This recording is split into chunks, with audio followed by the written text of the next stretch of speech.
Thank you. All I want to do with the next 2 hours of your life is just say that longer.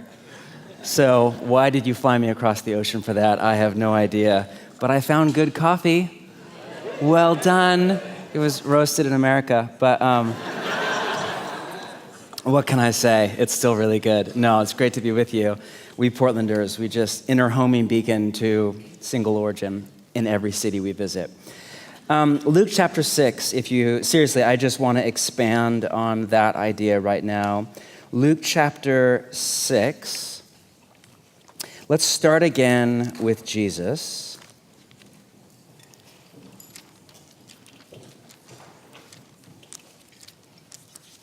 This is officially one of the shortest teachings of Jesus of all time. Take a look at 39. He also told them this parable, or this short story that is a teaching point. Can the blind lead the blind? Not a trick question. What is the answer?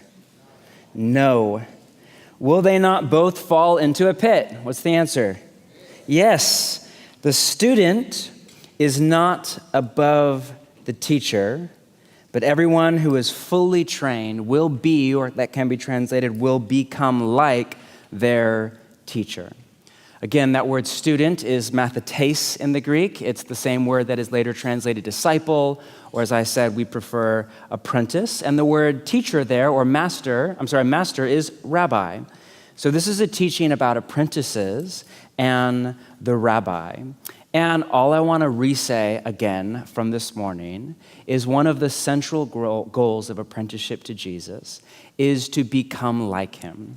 And in Jesus' one little teaching here, we notice that there is a training to that. There's not a kind of one and done moment or zap from heaven. There is a process of training by which we, the apprentice, become like Jesus, the rabbi. Now, for most of us, the vision from this morning of be with Jesus, become like Jesus, that one in particular, and do what he did, means that we have to change, to become these, not just to behave this way, but to become these kinds of people from the heart or the core of our being out. And by change, I don't mean like a little self-help with a Jesus, like vanilla shot in your latte kind of change. For most of us, for me, it is a radical overhaul of my interior and exterior person, the whole soul over. Turn over to Romans chapter 12 to the right. Romans, if you're familiar with Romans, which is a letter technically, but it reads like a theological salvo. And after 11 chapters of theology, you kind of hit the apex moment. Chapter 12, verse 1, Paul writes this: "Therefore I urge you, brothers and sisters, in view of God's mercy, in view of all that God has done for you in and through Christ in context, offer your bodies, your whole, all that you are, as a living sacrifice, holy and pleasing to God. This is your true and proper worship." Not just music, which is wonderful, but that's a gateway to all of you. "Do not conform to the pattern of this world, but instead be transformed by the renewing of your mind. Then you will be able to test and approve what God's will is, his good, pleasing, and perfect will." Now that word transform, notice Paul's play on words. Do not be conformed, instead be transformed. That word there is metamorphao in Greek, where we get the English word metamorphos for when a caterpillar is changed into a butterfly. Merriam-Webster defines transformation as, quote, "a profound change in form from one stage to the next in the life history of an organism, as from the caterpillar to the pupa, and from the pupa to the adult butterfly." And this is the word used all through the New Testament, in particular by Paul, but by all of the writers, for the kind of change that is on offer through apprenticeship to Jesus. Now, as nice as that sounds, I think the question that I just want to open with this afternoon is, if we're honest, is that kind of change actually possible? Now, before you jump in and give the right Christian answer, because you know what the right Christian answer is, yes, of course, just take a moment, like pretend it's just you in your mind, right? And you're there, honest, semi-rational life experience. Does this offer match your life experience of church and your life with Jesus? this level of deep, radical overhaul, transformation from the inside out? Is this kind of change possible? And if so, how? Because we don't really know each other, by way of a short autobiography, I grew up in the church. My dad was a first-generation follower of Jesus who became a pastor, and just it's all I've ever known. By the time I was 30 years old, I was leading a megachurch, which is very American to do. And on the surface, I was doing quite well. But under the surface, I was stuck in my journey with Jesus. My experience, and I've come to realize this is the experience of many other followers of Jesus, was that early on in my journey, in particular through kind of college and my 20s, kind of dealing with the kind of more surface level behavior stuff of character, I felt like I was tracking. Year over year, I felt more in tune with Jesus, more like Jesus. But once we got through kind of the surface layer stuff, all of a sudden I was stuck. Once I began to deal with my kind of personality, which is its own desperate need of salvation in and of itself, and my family of origin, and my cultural background, and deeply ingrained habits of mind and body that were less than human flourishing, all of a sudden, the formula that I grew up with of read the Bible, pray, and go to church, it just wasn't a bad formula. It just wasn't, if I was honest, it was not working anymore. I was stuck. I just hit this plateau. And there were just large portions of my soul that somehow my life with Jesus had yet to transform. I was racked by anxiety. For a while, I was on medication for that. I was quite unhappy, to be honest. I felt more and more like a failure as a husband. I was just really not, I wasn't like, a serial adulterer or something like that. I was just grouchy. And that's pretty bad if you have to live with somebody who's just unpleasant and unkind. I'm perfectionistic and critical by nature, or I was, or I don't know what I am anymore, something. And I'd yet to honestly come to grips with the fact that much of what I called, calling from God was in fact ambition and ego and workaholism. And, I was not very self-aware or in touch with what I'll later call my shadow side. I was still discovering not only my potential, but I'd yet to really come to grips with my limitations and accept the limitations of my person and my story and God's call. And I just felt stuck. I remember saying that to my wife, I just feel stuck. The problem in my case wasn't that I did not want to change. I wanted to change really bad. And it wasn't that I wasn't trying to change. I was trying to change really hard, too hard, if anything. I'm very type A, very driven. If anything, perfectionistic. I was trying too hard. The problem was that I did not know how to change. Then I hit this, to add more disillusionment to the already millennial disillusionment that's just there for all of us. I hit this wall as a pastor when I started to realize, dang, my church is full of people like me. You're thinking, yes. I remember Pete Scazzaro has this line, as the leaders go, so goes the church. And I just thought, oh no, now we're in trouble. If the rest of the church is like me, this can't be right. And I just began to realize, man, there are people in our community that have been around church for 10, 20, 30, 40 years. And they're good people. These aren't bad people.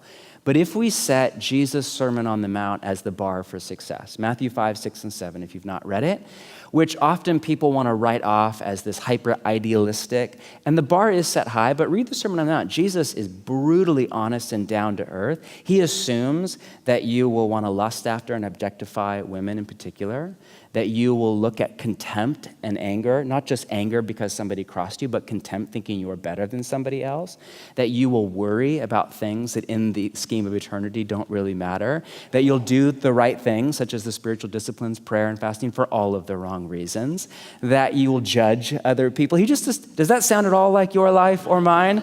So when people write off the Sermon on the Mount, there's a long running tradition since Martin Luther and others of just kind of, let's explain this away. The bar is set but it's brutally honest about the human condition. But the beauty of it is Jesus' open, honest transparency about the temptation of all of us and the wound that we all carry, but yet the bar is set high. And if that was the bar for success, becoming the kind of people that Jesus put out in the Sermon on the Mount, not only was I nowhere close, but the vast majority of our church, after many of them decades in church, were nowhere close to Jesus. And then it hit me that what was true of me was true of them as well. It's not that they did not want to change. Most of them did very badly. And it's not that they weren't trying to change. Many of them were.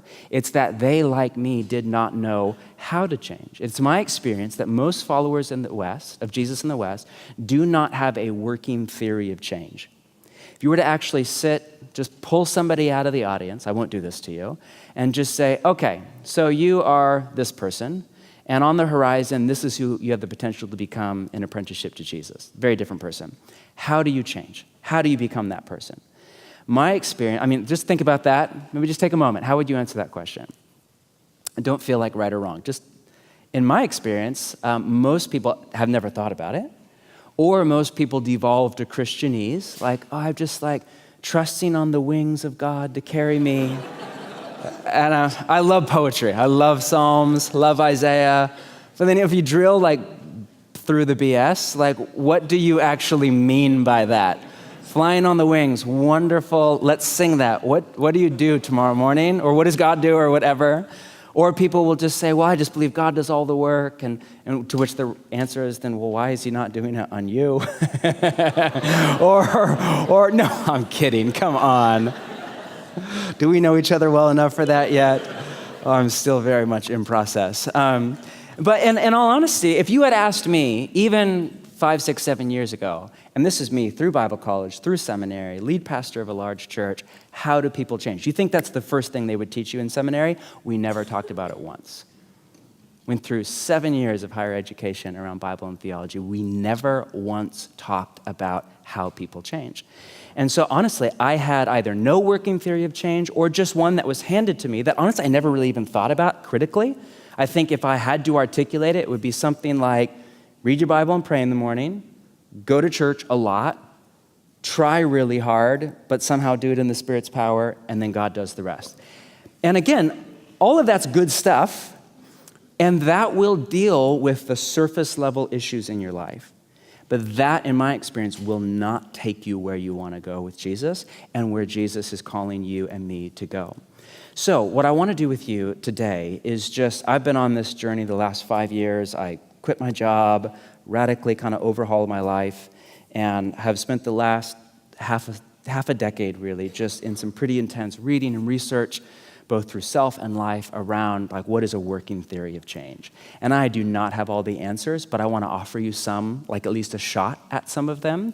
And I want to work with you just with my working theory of change based on the teachings of Jesus, the writings of the New Testament, and much of which has been confirmed more recently by the field of psychology and sociology. So to begin, what we talk about when we talk about change is spiritual formation. Hence the name of today's event, Formatio, which is from the Latin, just to make you all feel smarter than most of us really are. And this language of spiritual formation is kind of in the Bible. That exact term is not.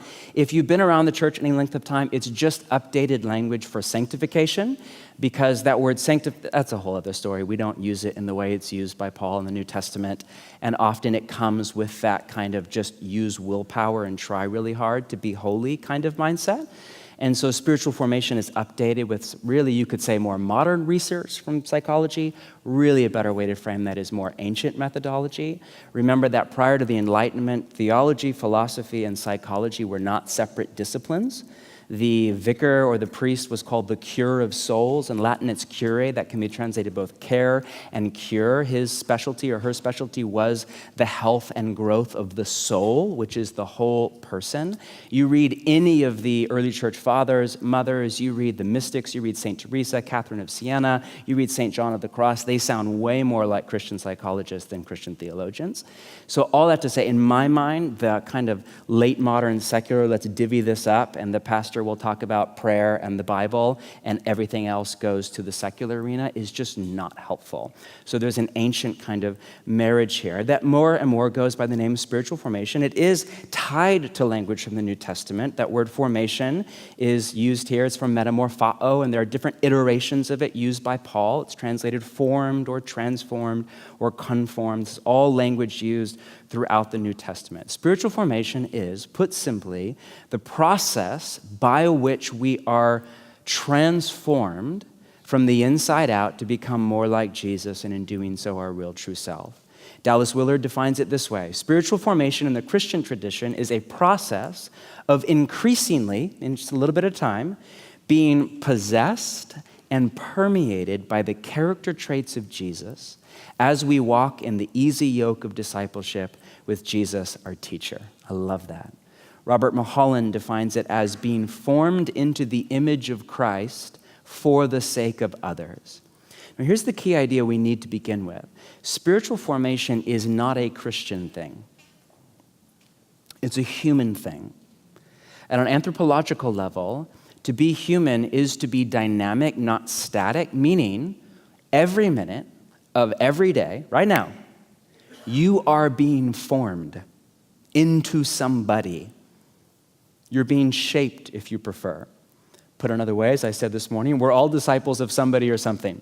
The question is not, are you a disciple or are you an apprentice? It's who or what are you an apprentice of? Who or what are you being formed or shaped into? You know, C.S. Lewis, his great line was that all of us are becoming either immortal horrors or everlasting splendors. Case point, and I hesitate always with this because it could come off ageist. I don't mean it that way. But just run through your mental Rolodex of elderly people. What you will, if you think about it, most elderly people, and I don't mean like, 40-year-olds. I mean, it's a young crowd. I just feel like I have to say that. 80s plus, most elderly people are either the best people you know, right? They're either you're like, I don't think you've sinned since 1987. Why are you still at church? I was just with my wife's grandmother who's dying right now in palliative care. She's, I think, 96 years old. Husband's dead. I mean, she's just rough. Just had a fall, broke her hip. Really rough. I sat with her at Thanksgiving, American holiday. Don't worry about it. And you all know what it is, though. That's the thing. We have Hollywood. It's just not fair because you all know what I'm saying, and I don't know what most of you are saying. Anyway, Hollywood. What can I say? You have Lord of the Rings. There you have Peter Jackson. I sat with her at Thanksgiving, and for about 30 minutes, I'm just chatting with her, and I'm trying to get her to complain unsuccessfully. The most negative thing I could get her to say was, getting old is just for the birds. That's the worst thing I could get her to say. And she's this 96-year-old, devout, Catholic, quiet, wonderful soul. Most elderly people are either the best or, in all honesty, the worst. Angry, bitter, manipulative, mad at the world, selfish. I have other grandparents I could talk about, but I won't, to honor them. How many 85-year-olds do you know that are just kind of normal? I don't know any. I know saints, and I know, what did Lewis call them? Immortal horrors, or on the way to becoming that. And I say that, again, not in an ageist way. I mean that with respect. Because it's easy, this is a young room. In your 20s, you feel, even in your 30s to an extent, who you are feels pretty fluid. You kind of have this sense of who will I become? Then you hit, I'm 38, so I don't know what it's like down. You hit your 30s, 40s, and you kind of have this sense of, this is who I became? Dang it. And you feel less and less fluid. There's a whole other teaching I could hear on the role of how, habits turn into character turns into destiny. And that's easy to forget when you are 23 or 29 or 34. But if you need and it's also easy to forget when most of the people you know are followers of Jesus. All right, those of you that work in the workplace, think about most older people that are not followers of Jesus. They will come to you very different emotionally than most younger people who are not followers of Jesus. All that is because spiritual formation is a human thing. Whether you're atheist, Christian, Buddhist, it doesn't matter. You are becoming somebody, and so am I. Now, on that note, all I want to do for the next 4 hours is, that's a little bit of an exaggeration. They did not give me a clear time to be done with, so I'm just going to run with that. I have 2 spiritual formation paradigms that I want to walk you through today, which is, again, just my best shot. This first one, throw the slide up, is what we back home call unintentional spiritual formation. I know that's lousy language, but all I mean by unintentional spiritual formation is this is how you and I are formed or shaped with little to no intention on your part or mine. I mean, if you don't really think about it, you just kind of wake up tomorrow morning and you do whatever you do on a Sunday, wake up Monday, do whatever you do on a Monday, just kind of go about your life, go about how kind of people in your socioeconomic range or your community or your circle of friends, you just kind of live. This is how you are being formed. And again, this here is just my best synthesis and simplification of what I've come to realize. First off, we're all, sip of your good coffee, or our good coffee. I'm not sure it's from America, actually, but we'll take it. First off, we're being formed by the stories that we believe. By story, all I mean by that is a narrative to make some kind of coherent sense of the complexity of reality. Another word for this is worldview from sociology, the lens through which we see the world. In psychology, we call it mental maps. Babette Buster, the famous screenwriter, calls human beings narrative animals. Our central nervous system is literally wired to find meaning in every single way that we possibly can. Mental maps is the most helpful language for me. Think about a map that you have in your mind of how to get from your apartment or house to work on Monday morning. You get in your car or on your bicycle or whatever, however you do life here, and you navigate the route from your apartment to your work or class or whatever by that mental map. In the same way that we have mental maps for how to get to the office or how to get to your class, we have mental maps for everything. Mental maps for sexuality, for gender, for relationships, for marriage, for spirituality, for money, for community, for racial reconciliation. We have mental maps for everything. If your mental maps are accurate, if they correspond to reality, then you get to your destination. You show up to reality well, you flourish and thrive. If they're not accurate, well, you get lost. And it's not a big deal to get lost on your way to your office, but it often is a big deal to get lost in your sexuality, your gender, your relationships, your marriage, your spirituality, whatever it is. Lost is the word that was used by Jesus, and it's a respectful term. Lost people are not less intelligent. Lost people are not bad morally. They just are lost. And many of us, all of us were lost pre-Jesus. My point is just that life is complex, so we have to come up with some kind of a story to make sense of all of it. Secularism, which claims to be objective data, is a story. It is an interpretation of scientific data that may or may not correspond to reality. And then once you come up with a story, then you begin to live in that script. You know, my friend Pete likes to say the story you live in is the story you live out. We could go through endless examples. You know, to take, obviously, I'm guessing your country is similar to mine, where the bleeding edge of the conversation right now around morality and spirituality is around sexuality. Think about the story of secularism, which basically says you are an animal with time and chance on your side. Sex is just biological, it's just play for grown-ups. It's just a biological coupling of two bodies, of meat, right? What's the big deal? Who has it ever hurt? Which is bizarre. Who has it not ever hurt? But okay, who has it ever hurt? Like, seriously, who hasn't been hurt by sexuality? But who has it ever hurt? Marriage, gender itself, how you do relationships. This is just social construct made up. It was mostly to do with white patriarchy and money from the Byzantine era. And basically, just do whatever feels good in the moment as long as it doesn't hurt anybody. If that's a story, that's not science. That's an interpretation of the data points of science and philosophy and religion. If that's the story that you believe, that you put your trust in, that will give shape to how you enjoy and express your sexuality. Compare and contrast that with the story of Jesus, right? You are an image bearer of God. You are not an animal. You are as much like God as you are like an ape. You are this beautiful intermediary between the creator and the creation, made to rule over the animal kingdom. And you are a higher consciousness and being created in God with design, with intentionality, with purpose. Everything about your sexuality, everything about your soul has been set in motion by God, but has also been racked and set loose by sin. And now you're not what you were meant to be, but yet you're becoming who you really are. And as you live, and sexuality is way more than play for grown-ups. It is the fusing of two souls into one flesh.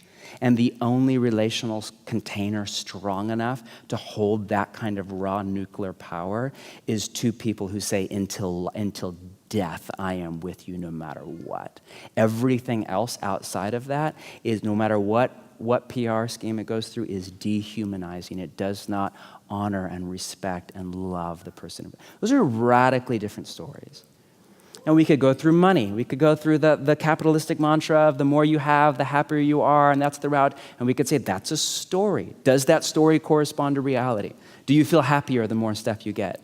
Right? Does it quench the deep ache in your soul? Do you just buy that 9th pair of shoes and just feel, now I have meaning and purpose in life, or whatever, Do you buy the car and all of a sudden transform into the model in the advertisement for it and just never have a sad day ever again, and you're just yachting every day, or whatever it is? Yachting a verb? I don't know, but it looks so cool, all the yachts down by the harbor. I just want to be rich and live in New Zealand. But my point is, these are stories, right? So my point is just, we are shaped by the stories that, one, we're just exposed to, and then that we begin to live into. Secondly, we're formed by our habits. This is an area where theology, philosophy, and psychology all agree that the things we do on a regular basis do something to us. Again, very simple idea that few of us have really had to grapple with yet. All sorts of work has been done over the last few decades in the field of psychology to point out what Charles Duhigg, in his best-selling book called The Power of Habit. Basic idea is that we are little more than the cumulative effect of our daily and weekly habits over a lifetime. What we do on a regular basis, we become. Said another way, the things we do something to us. Because, and this is key, our habits get at the core of our being, and they shape us not through our prefrontal cortex, but in scientific language, through our limbic system. They get into us through our loves and our longings. The best analogy I can think of for this is coffee.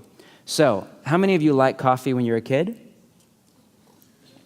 Okay, 2 of you, exactly. It's an acquired taste. So I've read all the stuff that says this is bad for me. If you know me, I struggle with anxiety, I'm way too intense, I'm type A, I have a hard time falling asleep at night. The last thing I need to begin my day on an empty stomach is a jolt of caffeine. Like that, I need mindfulness hour or something, not caffeine. So, and I've read all of the stuff. There was a point about maybe 5 years ago when I was in this kind of stepped down from the church, and I got into therapy, and I went on a sabbatical, and I did all this stuff, and I was all about health, and I started running triathlons, and I went off coffee for about 6 months. And I slept better at night. I needed less sleep. I woke up without my alarm clock. I was calmer. I had more mental focus and acuity through the day. And finally, I just gave it up. I said, it's not worth it. It's just not worth it. It's too high of a price to pay, Now think about that. That was not a rational decision, right? That had nothing to do with a data set or academic essay that I read around caffeine and its role on the human body. That was about my loves and my longings. I had become the kind of person who, addicted is a strong word, I was in love with coffee, right? How did I fall in love with coffee? Well, when I was 17 years old, I got a job at a coffee shop. And I thought coffee was gross. It was just the cool place to work. So this was the late 90s. I would have a mocha, which was basically just dairy and chocolate with a tiny bit of coffee in it. And then over time, the mocha became a vanilla latte, and then the latte became just a latte, and then it became a flat white, and then it became single origin, and then it became $13 a cup, and all of the stuff, right? So slow evolution over time through the daily habit of just drinking coffee in the morning, I became the kind of person who loves coffee. It's become part of my identity, part of my calling in life. My point is, it was not a rational decision. This is why habits are so evocative and so under the radar, because you think you're just watching Netflix. You think you're just working another hour at the office. You think you're just on social media a little bit too much. Actually, you are choosing the kind of person that you're becoming. These things that you do are doing something to you for negative or for positive. You think you're just reading the Bible in the morning. You're like, well, that was weird. Exodus. Okay.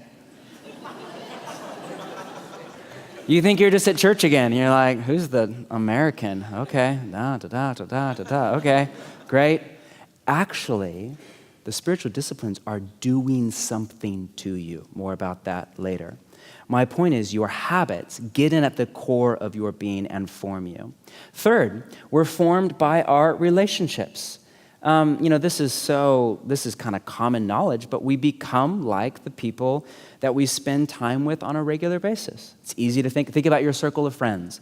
Most likely, part of that's the psychological dynamic of like attracts like. I love it when I meet somebody and I'm like, Andy, you're like 30-something and you wear a t-shirt and you like coffee and you're into music, but you kind of care about the church. I like you. You remind me of me. I like you so much.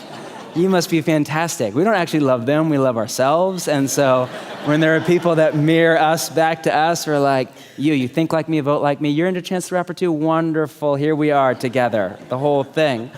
And so we see that with our circle of friends. Seriously, we become like the people we're around. Often things, whether it's ethical things, entertainment is a great example. That's right. Or environmental thing. We just kind of assume are normal because everybody else is doing it. Even if it's crazy, we're all going off the cliff together, right? Nowhere is this more true than our family of origin, which will, for most of us outside of Jesus, is the greatest spiritual formation machine on your life, for good or for bad, or for many of us, a mixed bag. And then, of course, for our culture around as well. And again, this is just neutral. This is just an observation. It can be good or bad. We become like the people that we spend time with. Finally, all of this happens in an environment. You don't live in a vacuum. You live in a lovely city, Auckland, New Zealand. You live in a neighborhood in the city. You live in a culture. You live in an ethnic heritage. You live into all of this. If your city is anything like mine, my city is a formation machine.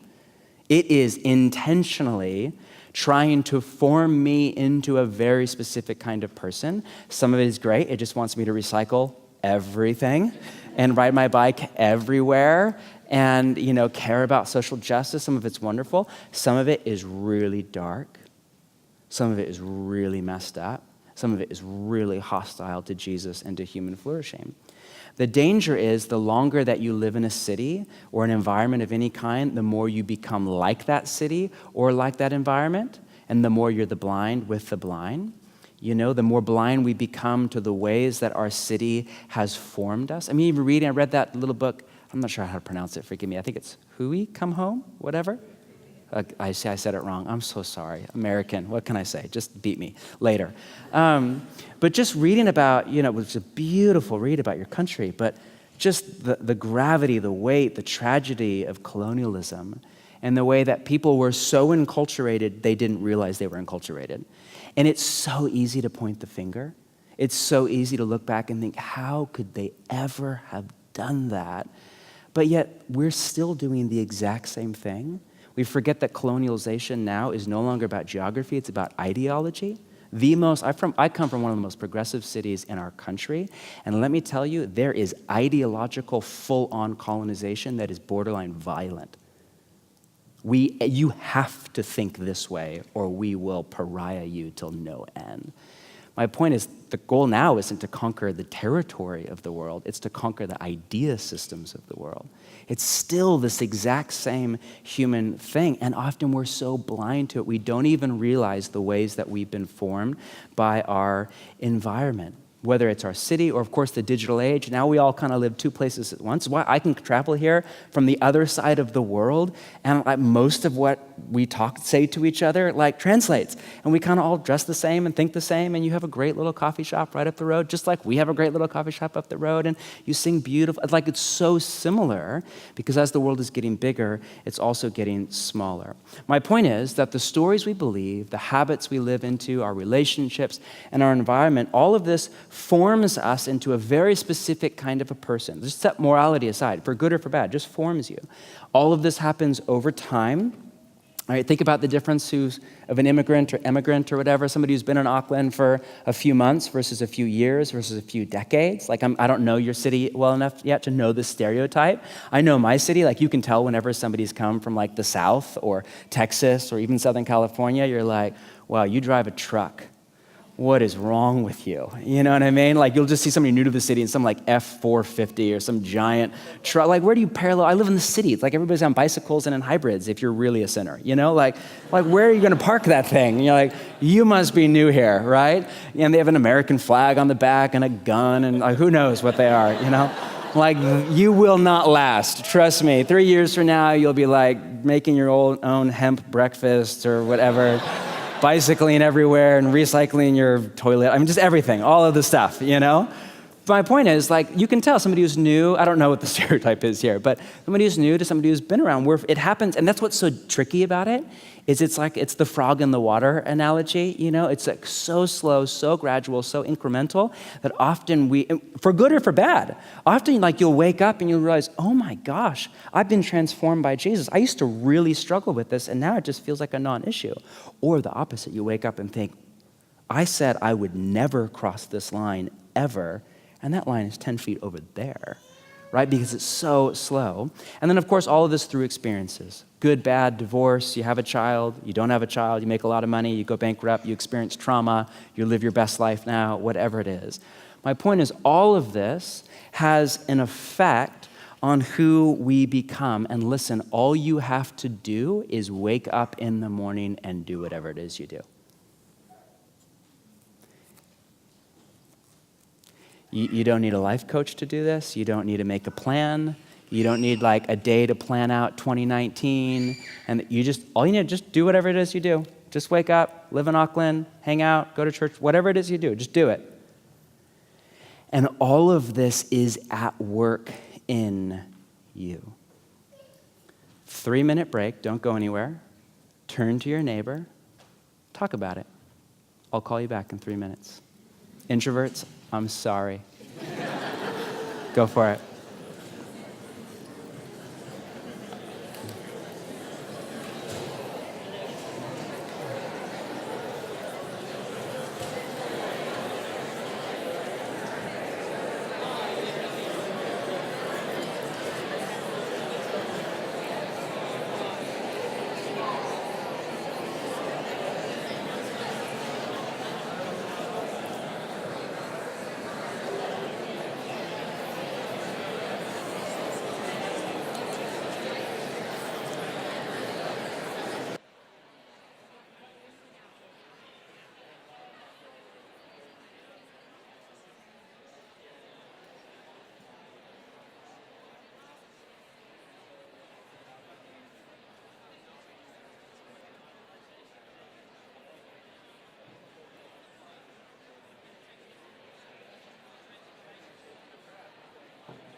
Okay, come on back.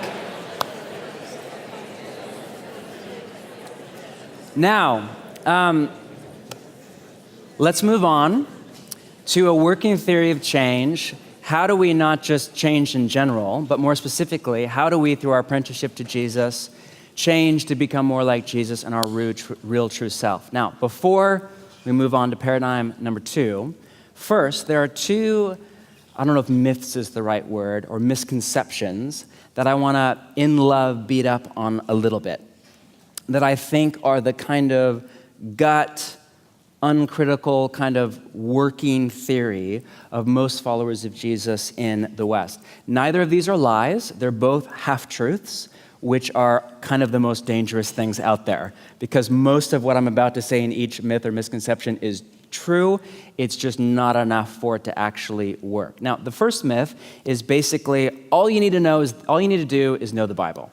So this again, I don't know your church background. If you come from a Reformed background, or if you come from more of a Bible church background, or more Bible teaching background, which I know there's a lot of Vineyard and other streams of the church here, but this is kind of the working theory of change. Teach, preach, study the Bible, put that into you, and you will become more like Jesus. We might not actually say that, but that's just kind of what we kind of assume. A little bit of history to this. 400 years ago in the Protestant Reformation, Martin Luther, who did amazing things and horrible things all at the same time, his theory of what he would have called sanctification, what we now call spiritual formation, was basically, and this is my reading of him, so ask a Luther scholar to correct me here, but I think his basic theory was that transformation happens through two things. One, the preaching of the gospel, by which he meant sermons, so not just evangelism, but kind of preaching the Bible, teaching the gospel of Jesus. And two, the sacraments. He was still essentially Catholic in his view of the Lord's Supper. So if you were to ask Luther, I think, Luther, how do we change? I think he would have said something like, you come to church on Sunday, or even Mass daily, you hear the preaching and teaching of the Bible and the gospel, you come to the table, you take the bread and the cup, and that is how you change. Now, fast forward a few hundred years to the evangelical kind of wing, great-great-grandchild of Luther and the Reformation, and most of us ditched the sacraments with the exception of our Anglican friends. Well done. And so, right or wrong, what you're left with, unless if you're Anglican, is basically preaching of the gospel, which again we define as sermons.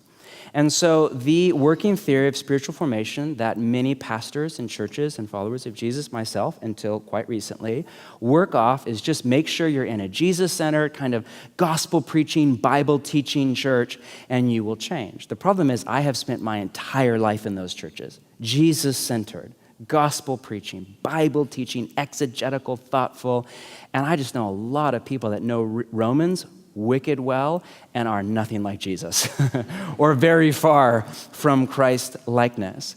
And Luther was brilliant. I mean, in his time, just what he did for you, for me, for the church, not just in the West, but around the world, absolute. He was incredible. But brilliant as he was coming of age, right, kind of prior to the Enlightenment, and that kind of thinking and that worldview that was just beginning with him and many others had a new vision of what a human being was, a new anthropology. René Descartes, obviously, whose influence is all over the Western world, said, his famous line, "I think, therefore I am." He called human beings res cogitans in Latin, or thinking things. He's one of the first theorists to basically say, you are essentially a brain on legs. And again, this is a half-truth. And many, you could argue that you are primarily a mind, but even if that is true, you are not just. So much of you is more. And this view of what it means to be human has shaped the West as a whole, not just the church. Our entire education system is based on this idea, information out, because our education system is not based on character formation, which is what ancient education was.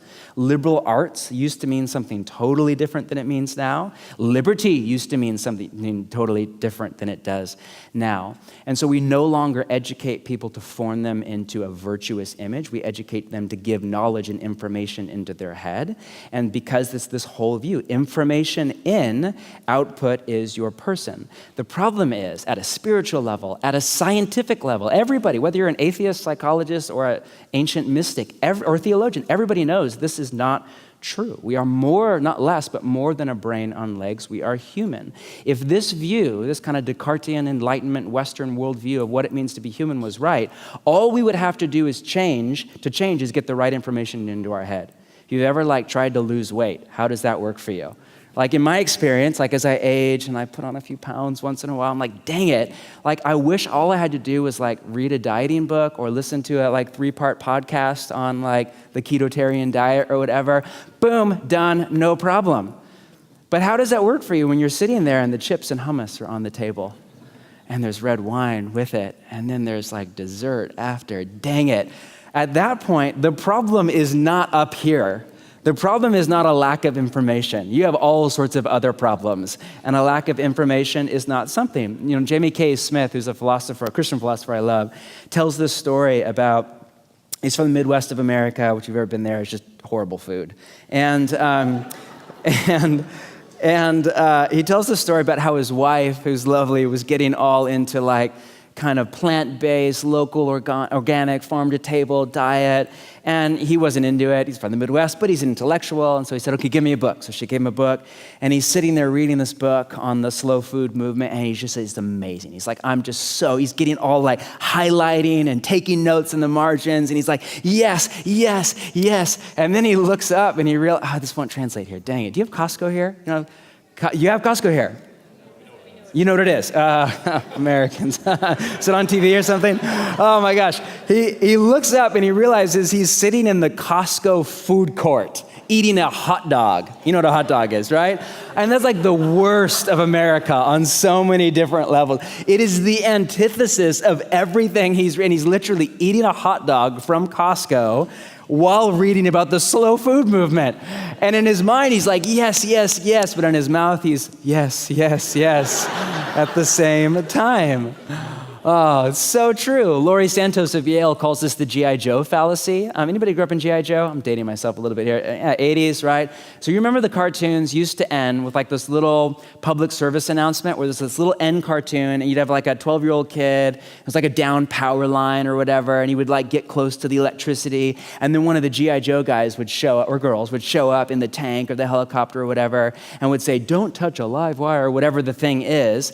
And then the kid would say, thank you, Gi Joe, now I know. And Gi Joe would say, say what? And knowing is half the battle. I thought you were into Gi Joe. One of you. Come on, thank you.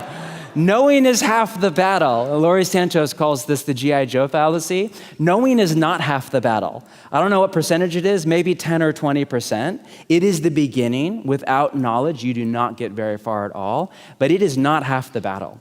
It is not known, because knowing something is not the same as doing something, which is still not the same as wanting to do something, which is still not the same as becoming the kind of person who naturally wants to do the thing. If it was, all you'd have to do is read your Bible and you would be transformed in the image of Jesus. Now, again, I'm all for reading the Bible. Don't misread that. My point is just, you can't think your way to Christ-likeness. Because as we said this morning, the way of Jesus is not just a set of ideas. It's a way of life, and more than that, it's the kind of person that you become as you are transformed by the Spirit of His love. I have a friend down in San Francisco who runs this thing that he calls the Jesus Dojo. Yes, so cheesy. Don't tell him I said that. And I sat with him, I said, dude, why? It's so San Francisco. Why would you call this spiritual formation thing the Jesus Dojo? And he said, most of our churches are set up like university lecture halls, but following Jesus is way more like learning karate than it is like learning biology. And like, think of like wax on, wax off, right? You think you're just reading your Bible in the morning. No, wax on, wax off. You saw that movie here, right? It was a thing? Yeah, anyway. Do you have the Karate Kid in New Zealand? Yes, you do. And he just said that trying to learn how to follow Jesus by doing nothing but listening to sermons and reading books would be like trying to learn how to do karate with just like watching YouTube videos and reading books. Again, both of those are fantastic. They're a great beginning point.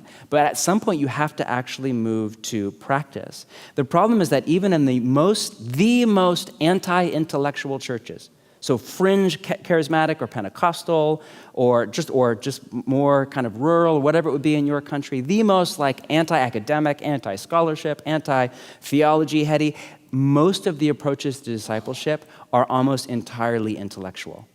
Come to church on Wednesday night, and by intellectual I don't mean like cerebral, but I mean information-based.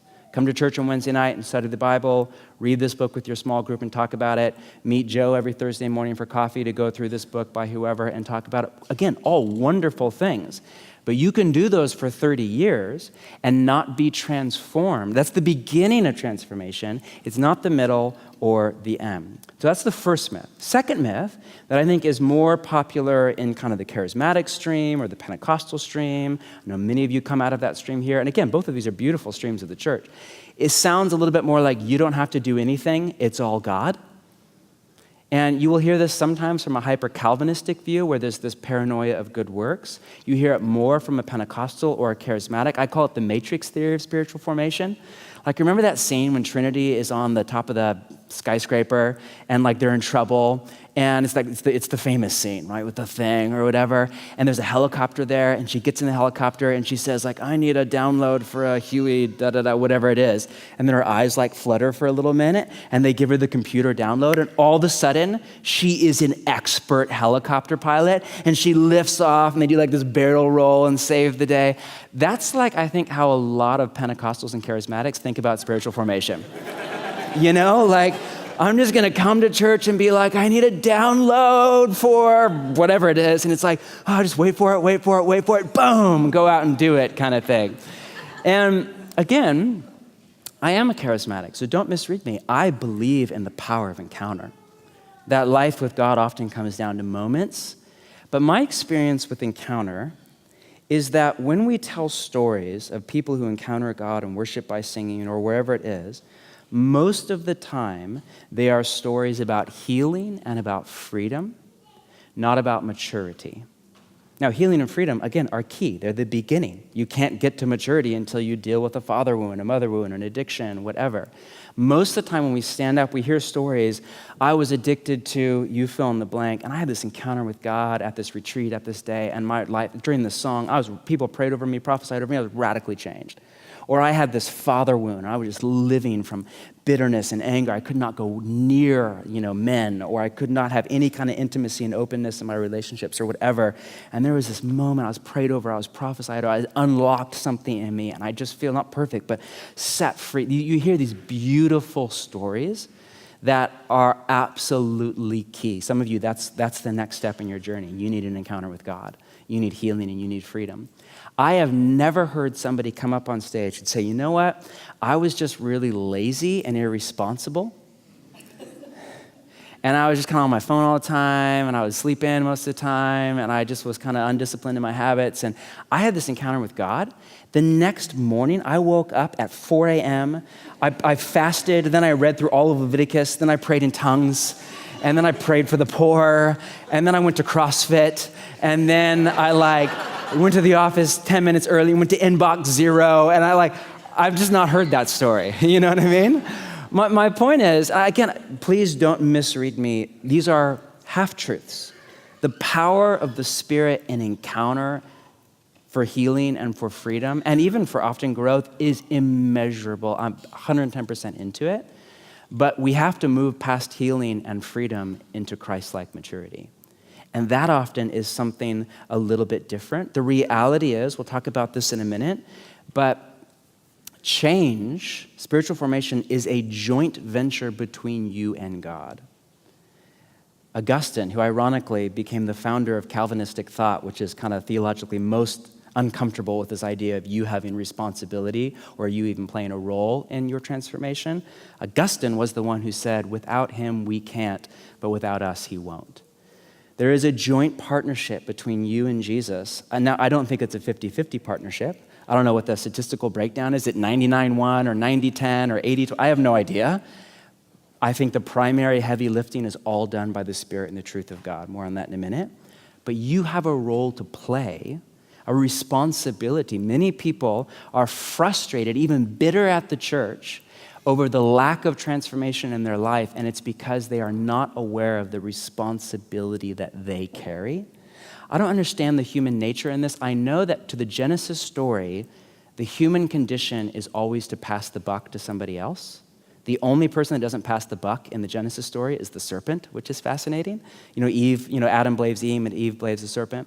And I think, as a father, I can just tell you, none of my children naturally take responsibility for anything. All of them just have a PhD in blame shifting by age 3. And it could just be my sinfulness in that, or my wife's sinfulness in them. She's not here to defend herself, right? I think it's just the human condition. I think there's a part of us that often doesn't want to own that responsibility. And again, we'll talk about this in a minute. The responsibility is just basically, my therapist calls it doing the work.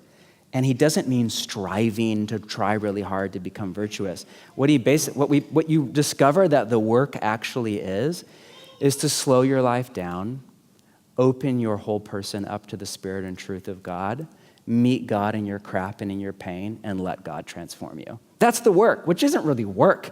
It's more like just actually meeting God where you have an ache. So all that to say, these two myths or misconceptions, both of which have a full measure of truth, the role of the mind, talk about that in a minute, the role of encounter in the Spirit, huge. Spirit and truth is huge. But they aren't the whole enchilada, as we would say back home. So all of that leads me back to the question, how do we change? Well, have a look at this. I'll do this as fast as I can. This is what I call intentional spiritual formation. I wish we had a mega church screen to put these two side by side. But all of this is counter that last paradigm, okay? So this is, whatever our formation into Jesus' image is, it has to be counter formation to the stories we believe, our habits, our relationships, Auckland, New Zealand, time, and experience. So counter the stories that we believe is teaching. Again, Jesus was a teacher. So when people beat up on teaching or the role of the Bible or the sermon, you have a little problem. Jesus came as a Bible teacher, as a rabbi. That's what he was. It's what he spent the bulk of his time doing. What is a teacher? A teacher is a truth teller. He or she is a conduit of truth. What is truth? Truth is reality. Best way I know to define reality is what you bump into when you're wrong, right? So he was a conveyor of truth or reality, and we need teaching because we need truth.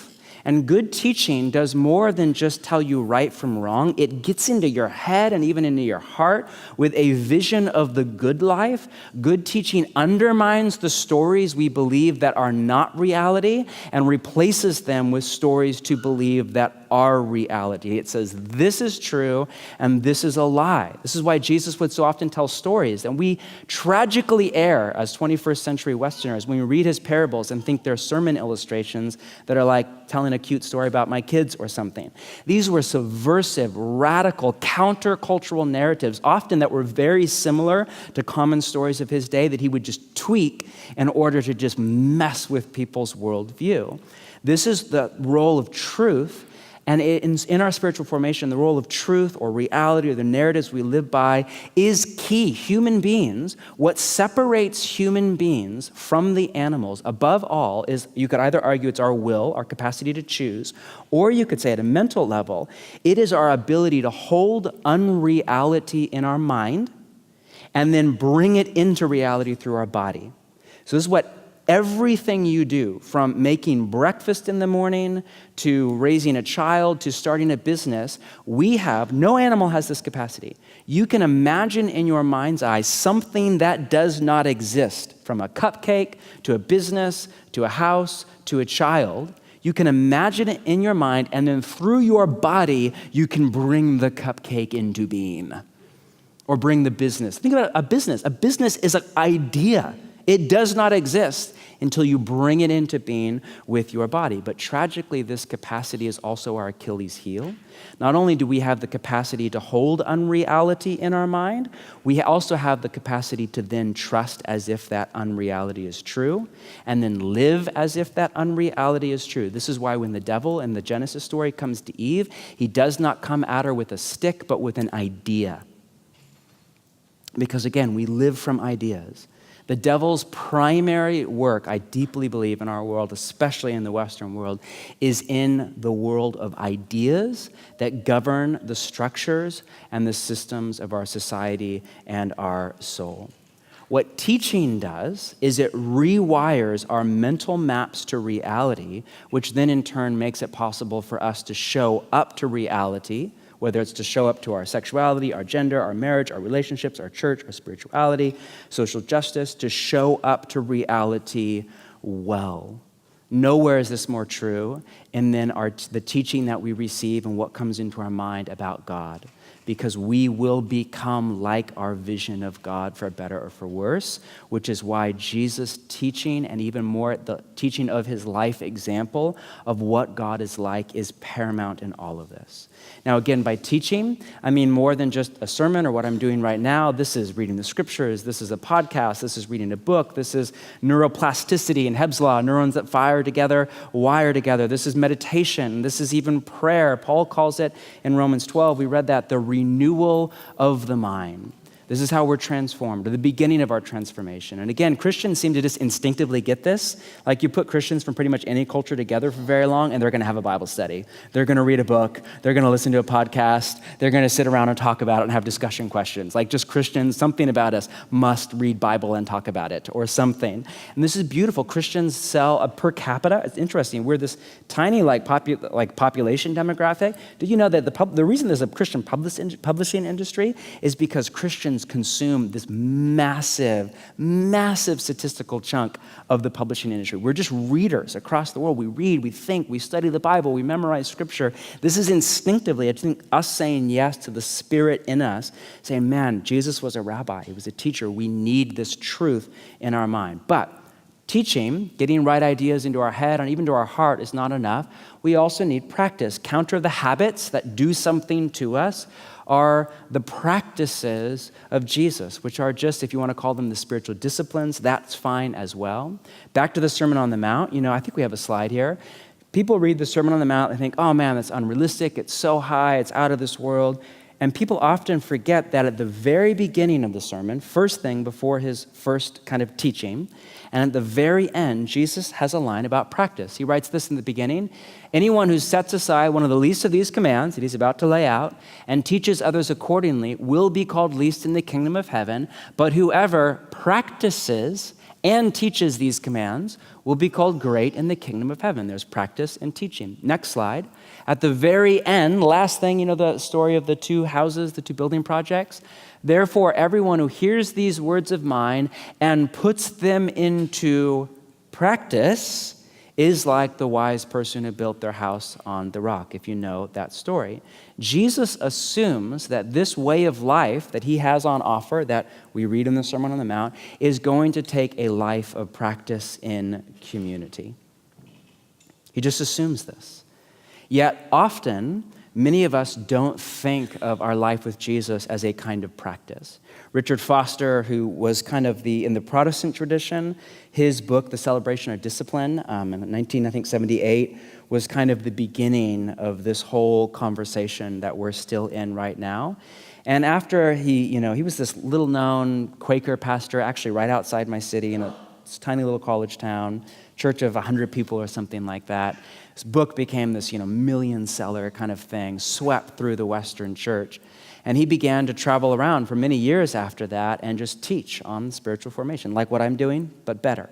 And he said, after a decade of that, he said his conclusion by experience, not just in America, all over the Western church, was that most people think they change by trying really hard, not by training really hard.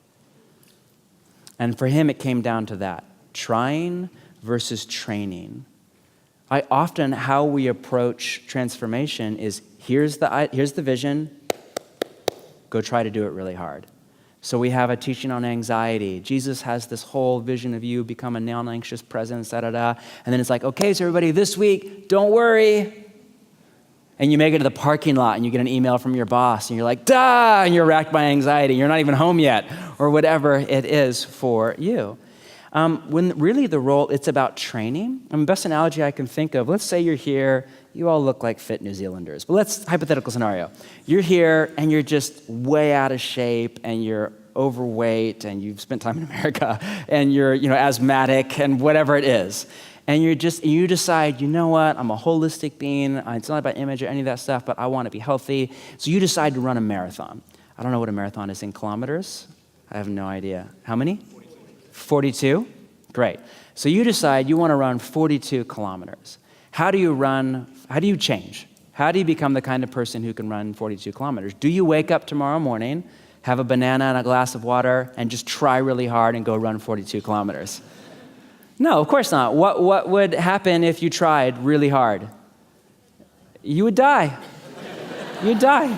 You'd make it to, kilometer 5, 10, 15, if you're already kind of your former athlete or whatever. Maybe, if Newt came along and was like driving in the car and praying for you, you'd make it to kilometer 20, and then you'd die and just collapse on the side of the road, leaking lung fluid, and we would call an ambulance or whatever. Because we all know that's not. And the thing is, listen, it's not that you can't run a marathon. Any one of you pretty much, unless if you have some kind of a handicap, any one of you could do that. It's that you can't do it yet. And the way you become the kind of person who can run a marathon is not through trying really hard. It's just through training. You wake up tomorrow morning, and anybody who's ever done a marathon or half marathon, it's very easy. I don't know what it is in kilometers. In miles, you just start with 1 mile, and then every week you just add on an extra mile to your long run. So week 1, your long run is a mile. Week 2, your long run is 2 miles. Week 3, it's 3, and then normally you do 3, and then you take a break, and then you start at 3 again, 4, 5, break, 5, 6, 7, break, 7, 8, 9. And what happens is over a long period of time, for a marathon it'd be about 6 months normally, all of a sudden you ratchet up to your long run is, again, kilometers, it would be 30 kilometers, 35, 40, you become the kind of person for whom running a marathon is hard, will always be hard, but it is well within your capacity. It's the kind of person you have become, not through trying really hard, but through training really hard. Does that make sense? So the problem is very few of us apply this common sense logic to our apprenticeship to Jesus, to our anxiety, to our lustfulness, to our discontent and our ennui and our restlessness, to our temper with our kids. Very few of us think that way. Again, we think just study the Bible or sing and wait for the zap. both of which are beautiful. But training is how we just present ourselves before God day after day after day. Now, what most people call the practices or the training of Jesus are the spiritual disciplines. We'll talk more about that tonight. We'll do an in-depth thing about that. I don't call them that for all sorts of reasons.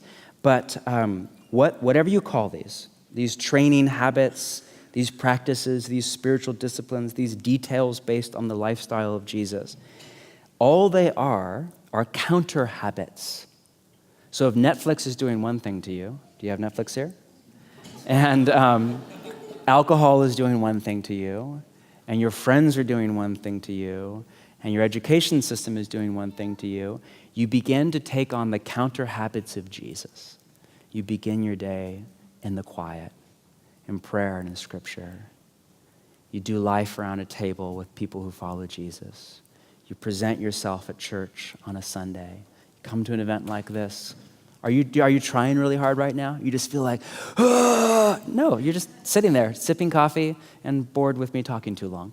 But you're training. Right now, something is happening to you. Third is community. What's the difference between, back to that paradigm, between relationships is community? What's the difference? Well, not much, but, relationships we self-select based on preference.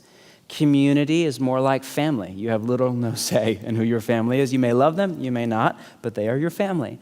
And they are people that you grow with, that you mature with, the place that you belong and the place that you become. By community, I mean the full range of relationships with other followers of Jesus, from your community, your church, your best friend, a roommate, a spouse, a therapist, a spiritual director, a pastor, a mentor, a parent. Community is an incubator for our spiritual formation. It's the context where all of this happens. You can't do this alone. If you want to just you and Jesus and podcasts, you will never be transformed in the way that you want to. Community is where we grow and we mature and we succeed and we fail and we drop the ball and we mess up and we get off track, all in the loving presence not only of God, but of the people of God.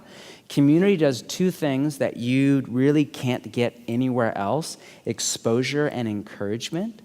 Exposure, when you live in community, the best in you will come out and the worst in you will come out, right? Any kind of community, any kind of close relationship. That's why so many people live in a series of short-term relationships, because they're scared to get close, because they know who they actually are will come out. This is the conspiracy that you married couples know, or even just any of you in a family know, that we tend to be our worst when we're with the people that we love the most. If you were to just put a hidden camera on me and follow me around and just wait for the dirt, all of the worst stuff that you would see is how I interact with my wife and my 3 children, who are the people I love the most. And I want to believe that's because for some reason you bring out the worst in me or whatever. Actually, it's not true. I'm not my worst self with them. I'm my real self. It's actually the gift of community. We instinctively, at a neurobiological level, we just let down our guard and we are us with a close friend or a roommate or a parent or or a child or a spouse. You're who you actually are, and it actually can be really hard to face. But it's such a gift because who you are comes to the surface in all of its beauty and all of its ugliness. And in a healthy community, not perfect, that doesn't exist. And if it does, don't join it. But in a healthy community, it won't be perfect anymore. In a healthy community, that's what I meant, sorry. Oh my goodness. Can I say it? Oh, I said it. Now anyway, in process, people, in process. In a healthy community, there's exposure, but there's also encouragement. There's this sense like a healthy, whether it's a spouse or a best friend or a parent or a people, we constantly find ourselves saying to each other, that's not who you really are.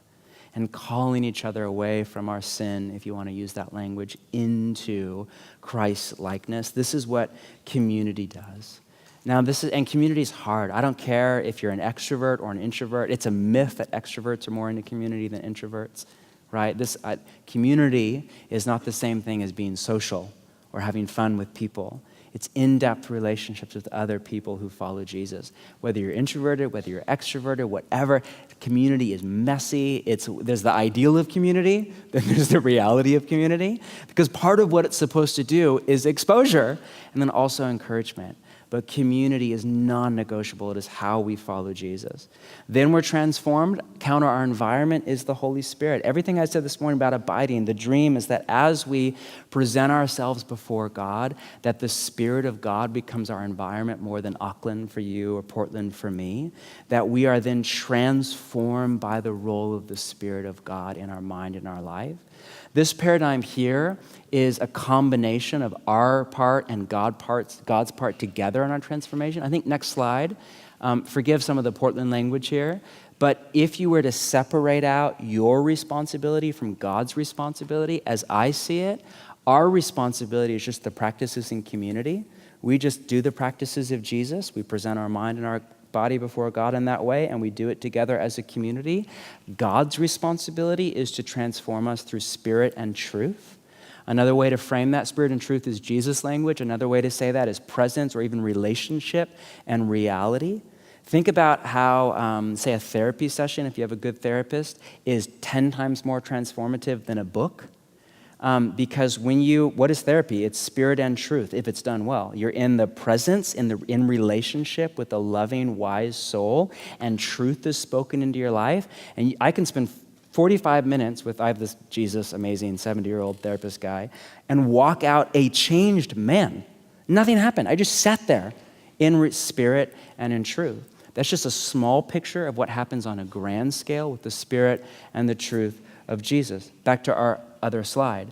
My point is we have a responsibility teaching to expose ourselves to that, mostly practicing community, but it's the truth and it's the Spirit of God that we, in the end, are transformed by. Some people, again, back to those two myths and misconceptions, either err on one of two sides. Either they're just trying really hard and striving and exhausted all the time, trying to become like Jesus and just no fun to be around, the older brother in Jesus' parable. Or it's the opposite, just this kind of lazy, laissez-faire, like, God will do it, let go, let God. And you're like, you keep letting go, come on, God, whatever it is. And if you err on either extreme, it's a refusal to take the both and of this seriously. I deeply believe that God is the one that does almost all of our transformation. This is what's different from spiritual formation to anything in therapy or self-help or any of that, the habit stuff. But at the same time, God has so much respect for your dignity, your humanity, your freedom, and everything's about relationship with Him. And so it's a relational responsibility as we present ourselves before God. All of this happens, of course, over time. This doesn't happen if you want to follow Jesus and become like Him. It's not like, great, I'll do that this year. It's like a lifelong journey. It's painfully slow in my experience. If there's a silver bullet, if there's a shortcut, I have no idea what it is, but other than suffering, and I don't want to sign up for that. So please, if you have another idea than suffering, please come up and tell me afterwards. But in my experience, this is a long, lifelong process in a culture of instant gratification, which is why I think so many people give up and settle. They just say, well, I'll always have an anger problem. I'll always be sarcastic. I'll always be kind of lazy. Whatever your thing is. because we're not willing to just stay with Jesus over the long haul. And his invitation is just come, follow me, and don't stop. So much of like, do you know the word faith out of the Reformation can just as well be translated faithfulness. And many scholars argue we should have used the English word faithfulness. It's just as much about staying true to Jesus as it is believing the right things in your head. It takes time. And there's double entendre there. Of course, it's about the amount of time that we give to it as well. And finally, through the hard knocks of life, in the language of the theologian Jay-Z. Whether or not you are an apprentice of Jesus, life is not easy. An easy life's not an option. An easy yoke is, an easy life isn't. But ironically, it's the hard times that our entire Western world is just running away from through escapism that have the most potential to transform us into Christ-likeness. I mean, this is just cue any number of scriptures. James 1, consider it pure joy, my brothers and sisters, whenever you face trials of many kinds. You know, the testing of your faith produces perseverance. Let it finish its work in you, so that you may be mature and complete, not lacking anything. That's one of so many, over and over, the writers of Scripture make the point. It's the times that we avoid, that we mitigate against, that we get insurance for, that we run away from, that actually have the most potential, even if they're heinous, even if they're not God's will, even if they're demonic. They actually have the most potential to transform you and me. That language there of active and passive spirituality is honestly a whole other session I don't have time for. That's language from the Middle Ages and the historic church. It's not language we use anymore. What they mean is there are certain aspects of our spiritual formation where it feels active. It feels more like we take the initiative. I'm going to read through the Bible in a year. I'm going to pray every morning. I'm going to do the exam before I go to bed. I'm going to go to Bible study on Thursday night. It feels more like you have the initiative. And there are other aspects that feel more passive, meaning it feels more like you're just receiving the invitations of God in your stage of life and in your suffering.